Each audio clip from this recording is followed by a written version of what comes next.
Si te imaginaste alguna vez un lugar donde los esclavos se juntaban los domingos, ¿no?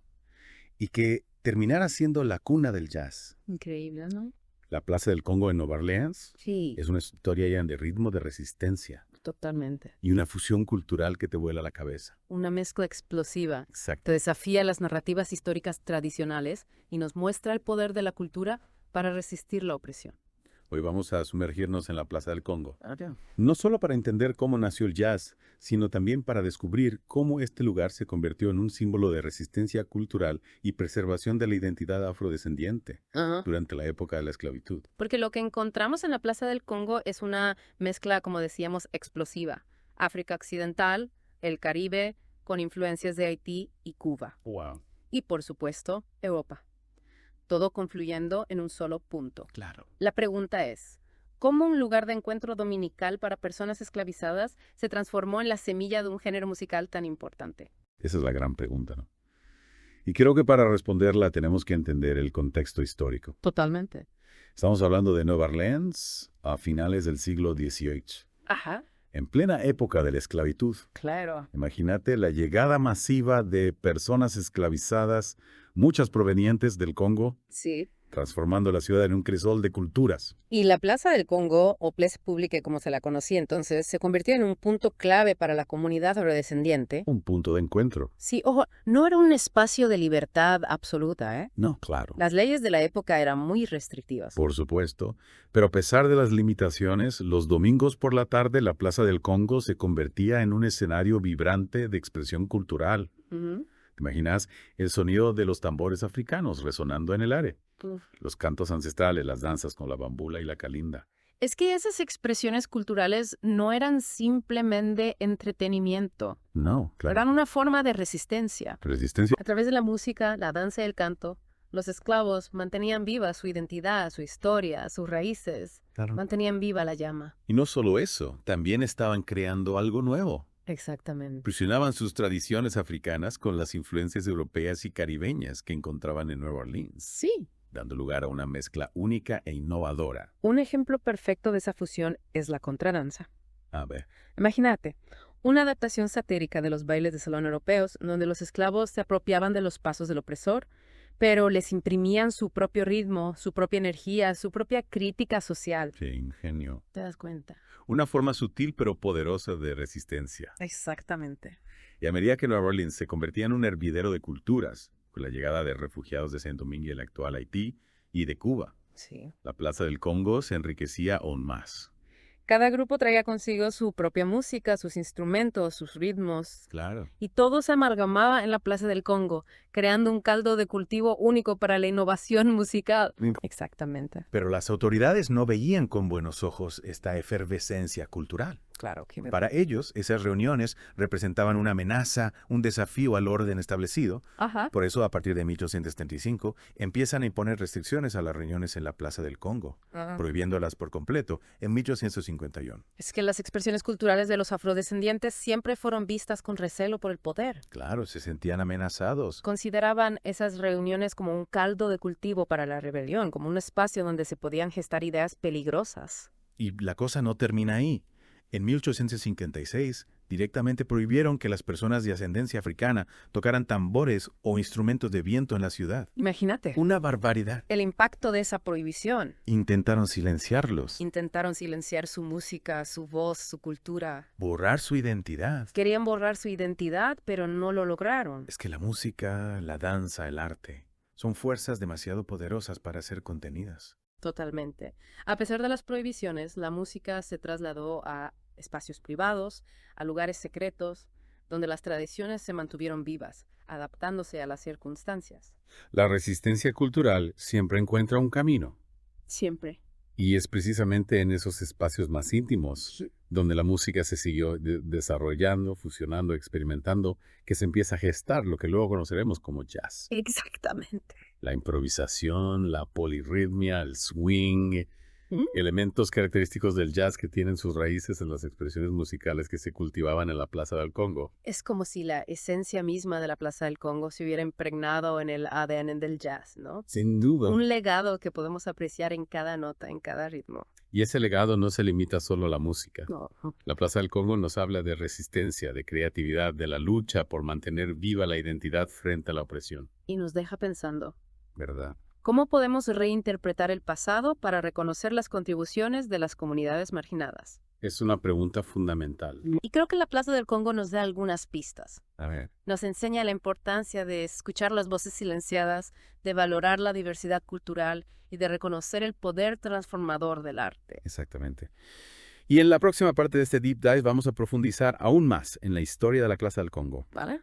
explorando cómo este espacio se convirtió en un crisol de culturas y cómo su legado sigue inspirando a artistas y comunidades en todo el mundo. Te esperamos en la segunda parte donde seguiremos desentrañando los ritmos de resistencia al nacimiento del jazz en la Plaza del Congo.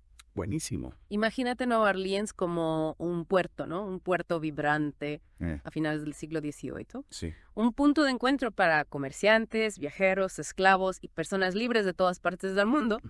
Esa mezcla de culturas se reflejaba en cada rincón de la ciudad, Claro. y especialmente en la Plaza del Congo. Era como una olla a presión de culturas, ¿no? Sí. Encima, en 1803, llega la compra de Luisiana y la ciudad pasa a ser parte de Estados Unidos. Claro. Más cambios, más influencias. Exacto, un momento clave. Claro. Y no podemos olvidar la llegada masiva de refugiados de Saint Domingue, Claro. escapando de la revolución haitiana. Refugiados. Personas de ascendencia africana, con su propia música, sus danzas, sus tradiciones. ¿Y cómo impactó esa ola de refugiados en la escena musical de la Plaza del Congo? Imagínate la riqueza de esa fusión. Sí. Por ejemplo, el tambor bambula, de origen africano, se integró rápidamente a las expresiones musicales de la plaza. El bambula. Un sonido potente, rítmico, que se combinaba con los cantos y las danzas, creando una atmósfera increíblemente contagiosa. Me lo imagino. Un ritmo que te conecta con la tierra, con la historia, con la resistencia. Sin duda. Uf. Y no solo eso, también se incorporaron elementos de la música europea, pero con un giro. Ah, sí. Y mencioné la contradanza, ¿verdad? Una adaptación satírica de los bailes de salón europeos, Ajá. donde la comunidad afrodescendiente expresaba su ingenio y crítica social. Sí, me fascinó eso. Bailar los pasos del opresor, pero con una carga de ironía y resistencia. Claro. Exacto.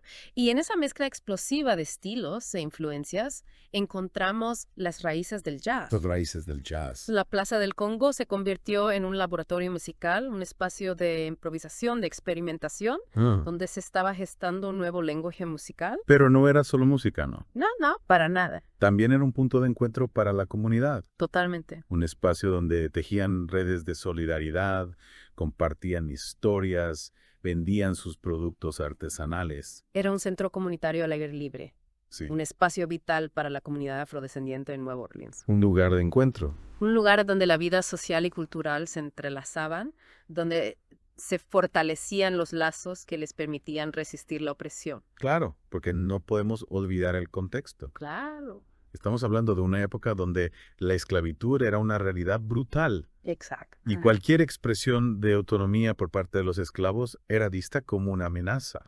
Y por eso las autoridades intentaron controlar y limitar las expresiones culturales en la Plaza del Congo. Imponiendo restricciones Restringiendo. y finalmente prohibiéndolas por completo. Pero a pesar de los intentos por silenciar su voz, la música encontró formas de sobrevivir, de adaptarse, de reinventarse. La cultura, cuando es genuina, siempre encuentra la manera de abrirse paso. Sí. Y la historia de la Plaza del Congo es un testimonio de esa fuerza, de esa resiliencia. Es importante destacar que esa resiliencia no era solo individual, sino colectiva. Absolutamente. La comunidad se unió para proteger sus tradiciones, para mantener viva su cultura, para resistir la opresión. Y ese espíritu de resistencia y creatividad se transmitió de generación en generación, Claro. sentando las bases para el desarrollo del jazz y de otros movimientos culturales que desafiaron el status quo. Es que la Plaza del Congo no es solo un lugar histórico, es un símbolo. Totalmente. Un símbolo de la lucha por la libertad, por la justicia, por el derecho a expresar la propia identidad sin miedo. Y su legado nos invita a reflexionar sobre cómo podemos construir una sociedad más justa e inclusiva donde todas las voces puedan ser escuchadas y celebradas. Es una invitación a mirar al pasado para inspirarnos en el presente y construir un futuro mejor. Totalmente. Y hablando del pasado, me intriga la figura de Benjamin Latrobe, el arquitecto que describió las danzas de la Plaza del Congo como salvajes. Sí. ¿Cómo interpretamos ese tipo de comentarios en el contexto de la época? Es una pregunta clave que vamos a abordar en la próxima parte de nuestro Deep Dive. Dale. Analizaremos la mirada de Latrobe y de otros cronistas de la época A ver. para comprender cómo se percibían las expresiones culturales afrodescendientes y cómo esas percepciones influyeron en la historia de la Plaza del Congo. Decías que Latrobe describía las danzas de la Plaza del Congo como salvajes. Sí. ¿Cómo podemos interpretar eso sin caer en un juicio anacrónico? Es que es fácil mirar al pasado con los ojos del presente y condenar actitudes que hoy nos parecen inaceptables. Claro. Pero para entender la mirada de Latrobe hay que situarlo en su contexto. Un hombre blanco europeo de principios del siglo XIX. Sus ideas sobre raza y cultura. Seguramente muy distintas a las nuestras. Para él, las expresiones culturales afrodescendientes podían resultar extrañas, exóticas, incluso amenazantes. Y eso se refleja en su lenguaje, al usar términos como salvaje para describir las danzas. Un término cargado de prejuicios. Sin duda. Que asocia a los africanos con lo primitivo, lo incivilizado. Pero a pesar de esa mirada sesgada, Latrobe también describe la energía, la vitalidad, la complejidad de las danzas que observa. ¿En serio? Y sin quererlo, su testimonio nos ayuda a reconstruir una parte de la historia de la Plaza del Congo. Es como si a pesar de sus propios prejuicios, Latrobe no pudiera evitar quedar fascinado por lo que veía. Exactamente. Qué interesante. Y no solo él, otros cronistas de la época también dejaron descripciones, dibujos, relatos, que aunque a veces teñidos de prejuicios, Sí. nos permiten vislumbrar la riqueza de las expresiones culturales que florecían en la Plaza del Congo. Es como un rompecabezas, ¿no? Sí, Cada pieza, por más imperfecta que sea. nos ayuda a completar el cuadro. Exacto. Precisamente. Y es tarea de los historiadores, antropólogos, musicólogos de hoy en día analizar esos fragmentos, Ajá. contextualizarlos y reconstruir de la manera más fiel posible el legado de la Plaza del Congo. Y ese legado va mucho más allá del jazz. Sin duda. No. La Plaza del Congo es un símbolo de la resistencia cultural, de la lucha por mantener la identidad en medio de la opresión. Un recordatorio de la capacidad humana para crear belleza y comunidad en las circunstancias más adversas. Y es también una invitación a cuestionar las narrativas históricas dominantes, a buscar las voces que fueron silenciadas, a reinterpretar el pasado desde una perspectiva más inclusiva. Porque la historia no es un relato único e inmutable, sino una construcción en constante evolución. Claro. Y es nuestro deber como ciudadanos del presente interrogarla, desafiarla Exactamente. y enriquecerla con nuevas perspectivas. La Plaza del Congo, con su historia vibrante y compleja, es un lugar ideal para comenzar esa tarea. Sí, ¿te imaginas caminar por ese espacio hoy en día, sabiendo todo lo que allí ocurrió? Sentir la energía de la música que aún resuena. Es conectarse con una historia de resistencia, de creatividad, de esperanza. Una experiencia conmovedora, sin duda. Y nos recuerda que la cultura es un motor de cambio social, una fuerza que puede transformar realidades y construir un futuro más justo e inclusivo. La Plaza del Congo es un ejemplo vivo de ese poder transformador, un legado que debemos celebrar, proteger y transmitir a las futuras generaciones. Bueno, che, ha sido un viaje fascinante. La verdad que sí. Espero que esta inmersión en la historia de la Plaza del Congo te haya inspirado tanto como nosotros. Y que nos ayude a reflexionar sobre el poder de la música, la importancia de la memoria y la necesidad de construir una sociedad más justa, donde todas las voces puedan ser escuchadas. Hasta la próxima.